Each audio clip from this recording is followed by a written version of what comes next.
Hey y'all, it's Donna.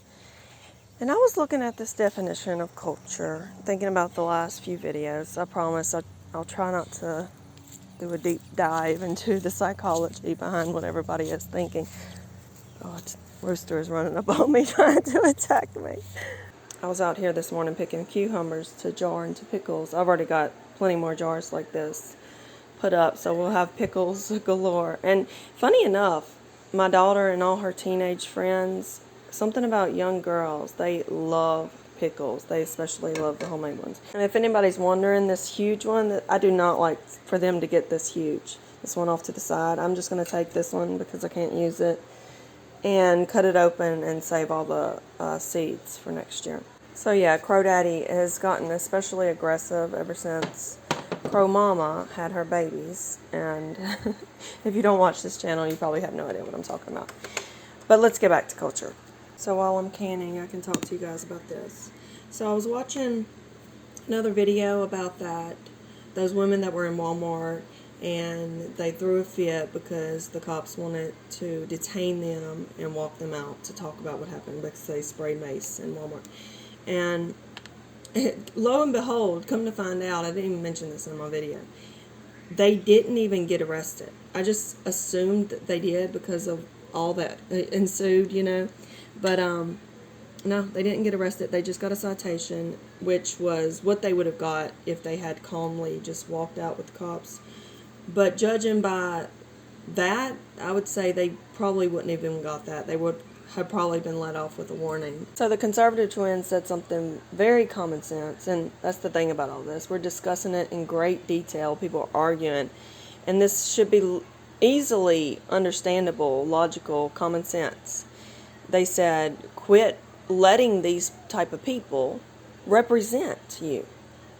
Yeah, like don't claim them. It's as simple as that. Don't claim the riffraff. So I was thinking about this and thinking how easily this could be resolved if people would just, not acknowledge what is wrong, what is right, and this isn't how we act, and we don't claim them, and that's that. That's literally all there is to it. Let's read the definition here. The arts and other manifestations of human intellectual achievement regarded collectively. So the hillbillies, the trash, the hood rats, whatever you want to call them, that is not the culture. Don't claim that. That is not something you want to regard collectively. That's not an intellectual achievement, right? So maybe the second definition is why this is happening. The customs, arts, social institutions, and achievements of a particular nation, people, or other social group. The only word in there, customs. So this subset of people that are acting a fool, people are calling this a culture. No. When you think of white culture, do you think of white trash? Like when I think of white trash, I think of it as its own culture. It is separate. Think about someone like Biden or liberals, black and white alike. I guess some conservatives as well. And I've said before, they're sort of racist because they act like they're standing up for this culture. But really, it's under this belief system that the trash is the majority. And I really do believe they think that because of things they say, like Biden. It was something like poor kids are just as bright or just as worthy as white kids, as if all black people are poor. It is just ridiculous. But I think they're coming from a place of pity. They really have these beliefs, and that's why they look around them and think everyone else has to be subconsciously racist because I am. You know what I mean? So, and I used to wonder this about white liberals. Like, I felt like maybe they didn't have a lot of black friends growing up or didn't grow up in these communities that were really mixed. Because I grew up in a town, a small country town, but it was like half and half. It was equal parts. So it was very diverse, I guess you could say. And I grew up in a time where racism was a real thing. I mean, not to say it isn't real sometimes today, but I saw it actively become dismantled as I was growing up. So inevitably, this leads people to describe or think of a culture that happens to be black as being this, like the riffraff being the majority, and that's the only way that makes sense. If you think that's the majority, then that's the culture. But that isn't the majority, right? This is the minority, just like white trash, I believe, is the minority of white culture. So why are we allowing this to happen? I think maybe there is a lot of racism. It's just in a different box than we thought. It's in a different package than we assumed. So I'm just going to say that. I'm not going to say any more about who I think is racist or... I think it's people that have these beliefs deep within. Even if they won't say this out loud, even if they're saying they're so pro-black and you can't speak on black issues and this and that, they have these beliefs. I think deep within them they hate certain white people or the majority or the culture or they think that we're a plague, a disease. You saw the last comment. So you have these beliefs. If you think you need to protect so greatly this small fraction of people that shouldn't be a part of your culture, but you've allowed them in just because of a skin color, and which is racist. You see what I'm saying? Like, you believe that is your culture, right? So I said I wouldn't go into the psychology, but I'm just saying, like, if this is what you believe, this is part of being honest with these feelings, these negative feelings and emotions that are coming up. Being honest about why, instead of like pointing at who triggered them or what triggered them. Be honest with yourself about why it is you're feeling that way. And this is part of that, So the riffraff isn't allowed. Got that out of the way. I live in a town now where it's mostly white people. And a lot of that is poor white people. I don't even want to call them white trash, because once you get to know a lot of these people, they're good people. Poor doesn't always equate to trash, okay? So, and where I was going with that last little tangent, that I don't think a lot of these liberals even know what a wide variety of black people are like. I think it's the same vice versa. I think a lot of the black people that think in these terms, maybe they just don't know a wide variety of white people either. And so they're being fed a certain narrative through media, through the small environments they are growing up in. And that's that. They think they know what they know. So don't get offended. I'm just showing different things I found on the internet.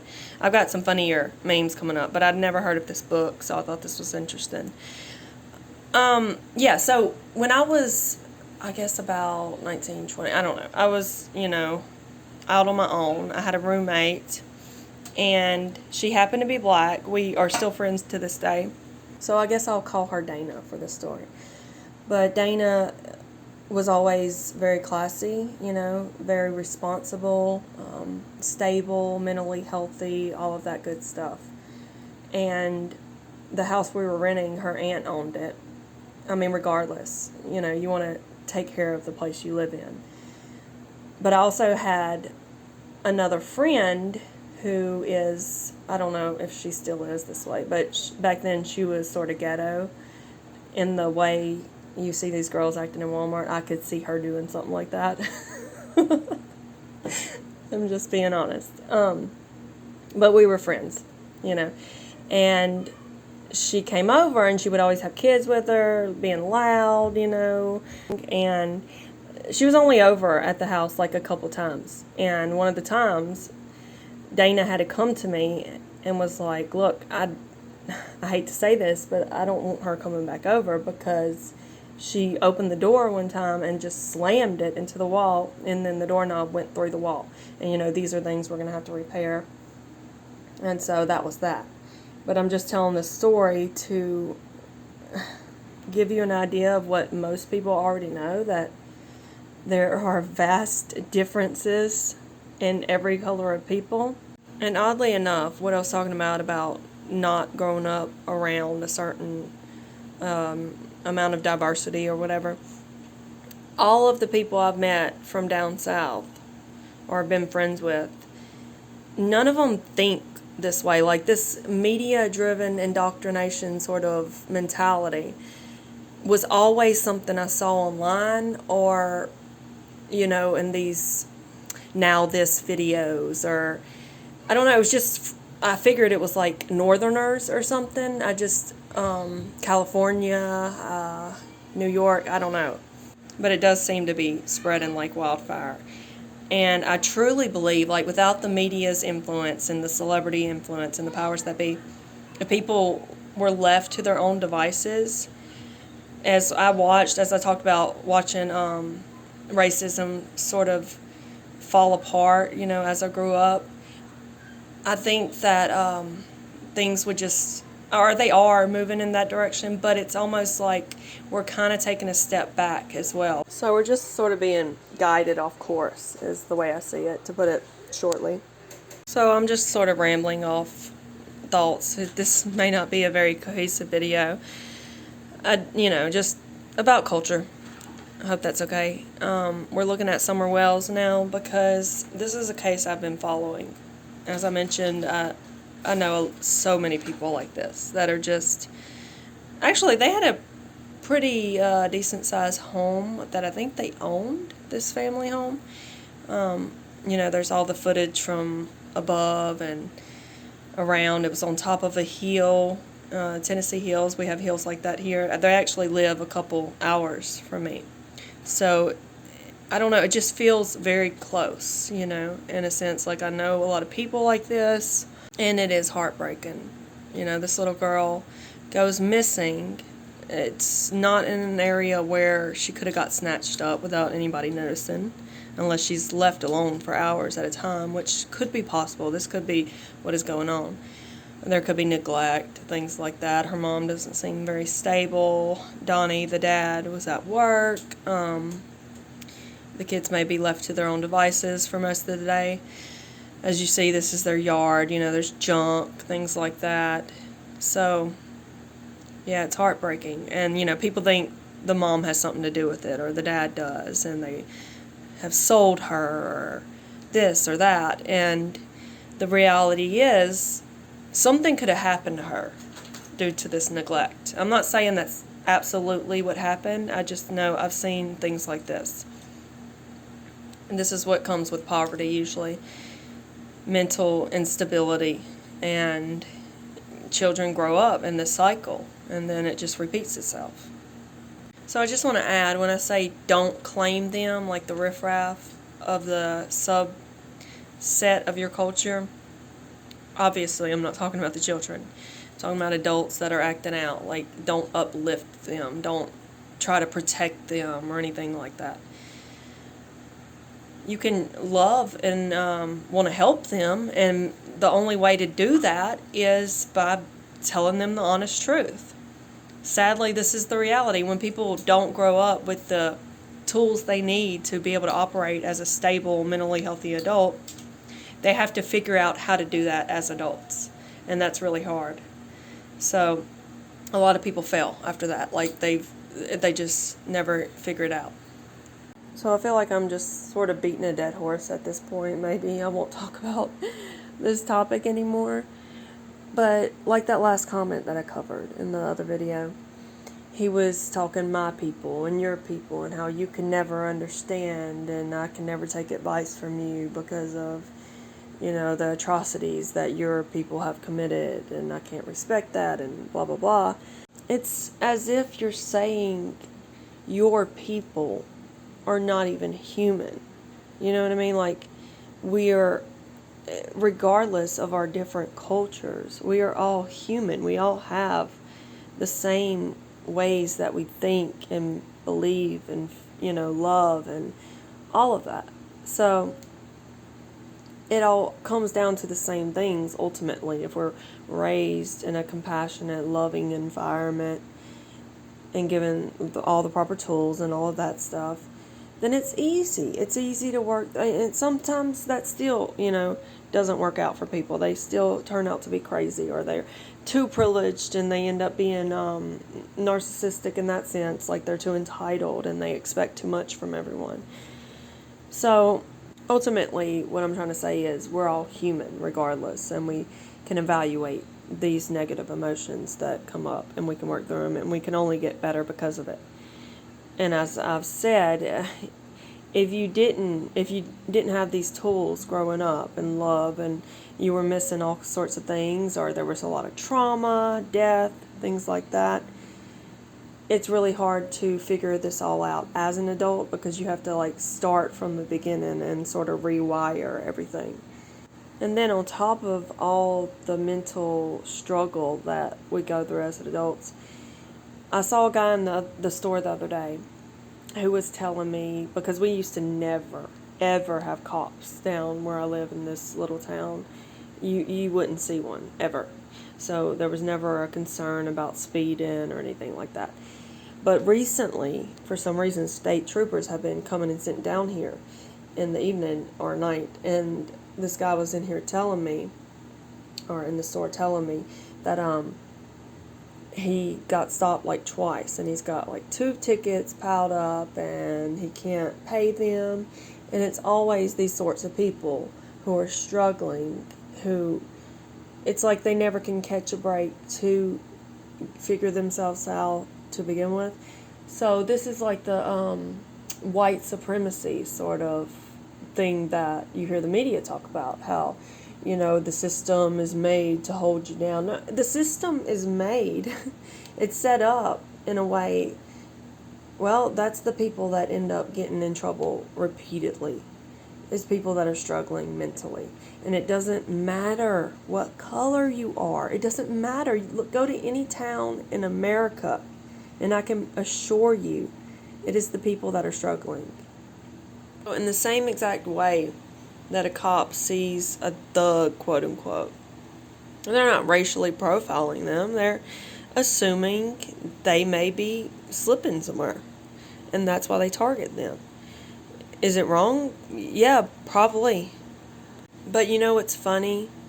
I was telling my husband the other day, we were riding, and I don't know, we passed a cop or something, or he got behind us. And I mentioned, I was like, you know, it's weird. Ever since we got this new car, I've never been pulled over.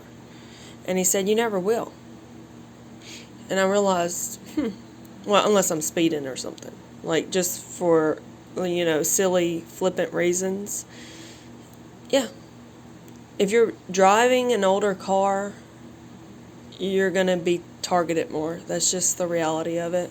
And you can call it like classism or whatever you want, but it has nothing to do with color. And I know people would be like, oh, if you're doing everything correctly, you know, they wouldn't have a reason to pull you over. The thing that I've experienced is you just have to be a lot more vigilant with like minor traffic violations when you're in a beater.